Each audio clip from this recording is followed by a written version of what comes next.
RUHS से जुड़े संगठक कॉलेज और अस्पतालों के चिकित्सक अब घर पर निजी प्रैक्टिस नहीं कर पाएंगे। इन सभी मेडिकल टीचर्स का फोकस अस्पताल में भर्ती मरीजों को क्वालिटीपूर्ण ट्रीटमेंट और मेडिकल स्टूडेंट्स को शोधपूर्ण बेहतर शिक्षा देने का होगा। आरयूएचएस की बोर्ड ऑफ मैनेजमेंट की बैठक में अनिवार्य नॉन प्रैक्टिसिंग अलाउंस का अहम फैसला लिया गया है। आखिर क्या है इस फैसले के पीछे की मंशा और ये फैसला कैसे होगा लाभकारी, जानने के लिए एक खास रिपोर्ट देखिए। प्रदेश में सरकारी मेडिकल कॉलेज और अस्पतालों में कार्यरत चिकित्सक के लिए घर पर प्रैक्टिस अलाउ।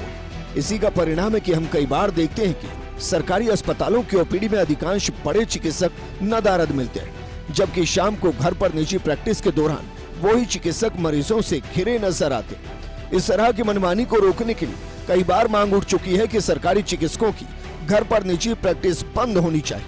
पिछले दिनों जब कार्यवाहक वीसी ने घर पर खुद की प्रैक्टिस का प्रस्ताव पारित करवाया तो फर्स्ट इंडिया ने न सिर्फ इसे प्रमुखता से उठाया बल्कि ये भी बताया कि आखिर यूं प्राइवेट प्रैक्टिस का माहौल रिम्स के सपने को धूमिल कर रहा है। इसी बीच एम्स की तर्ज पर रिम्स बनाने की वचनलाल सरकार की घोषणा को धरातल पर उतारने के लिए आरयूएचएस प्रशासन ने जब मंथन शुरू किया तो पाया कि एम्स में अनिवार्य नॉन प्रैक्टिसिंग अलाउंस लागू है।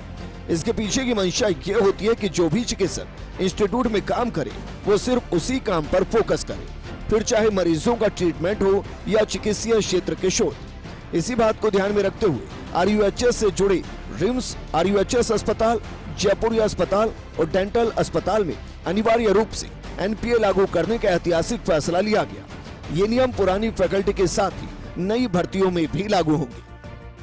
सरकार को हमने अपनी अच्छी मंशा दिखाते हुए कि जैसे ये रिम्स लागू हो जाएगा तो सभी जो चिकित्सक हैं यहाँ के इसके अंदर हैं उनको नॉन प्रैक्टिसिंग अलाउंस एम्स की तरह मिलेगा जैसे राज्य सरकार करेगी, और ये राज्य सरकार की स्वीकृति के बाद है और कि हम जैसा वो मार्गदर्शन देंगे कर लेंगे।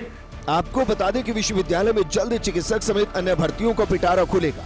इसका फैसला आरयूएचएस की बोर्ड ऑफ डायरेक्टर की मीटिंग में सर्वसम्मति से लिया गया है।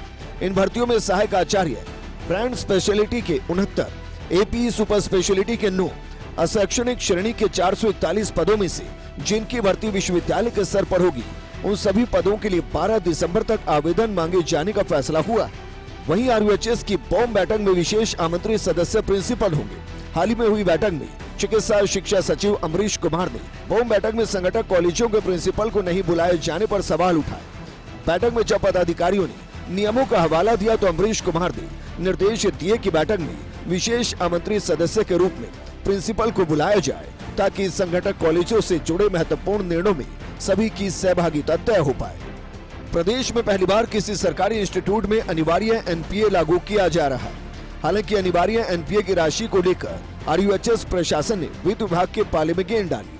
बैठक में तय किया गया कि यदि आवश्यक हो तो दिल्ली एम्स की तर्ज पर वेतन भत्ते देने के लिए राज्य सरकार को प्रस्ताव भेजा जाएगा। इस बारे में आरयूएचएस के कार्यवाहक कुलपति डॉक्टर धनंजय अग्रवाल ने बताया कि वर्तमान में एनपीए ऑप्शनल है, लेकिन अब इसे अनिवार्य करने का फैसला लिया गया।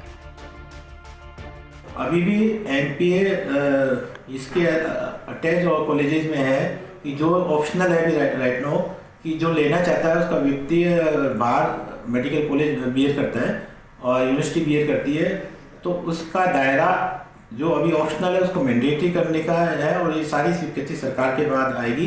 तो फाइनेंशियल लगभग तय है कि अभी भी जैसे 80-90% ले रहे हैं कि एनपीए और लागू, क्योंकि माहौल टीचिंग एनवायरनमेंट हो, पेशेंट के ट्रीटमेंट का हो, क्वालिटी इंप्रूवमेंट हो, ये हमारी मंशा है कि अच्छा काम मिले और क्वालिटी मिले।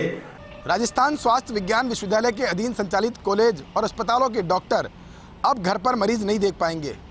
विश्वविद्यालय प्रशासन ने एम्स की तर्ज पर रिम्स बनाने की दिशा में महत्वपूर्ण कदम उठाते हुए अपनी फैकल्टी के लिए मैंडेटरी एनपीए लागू किया है।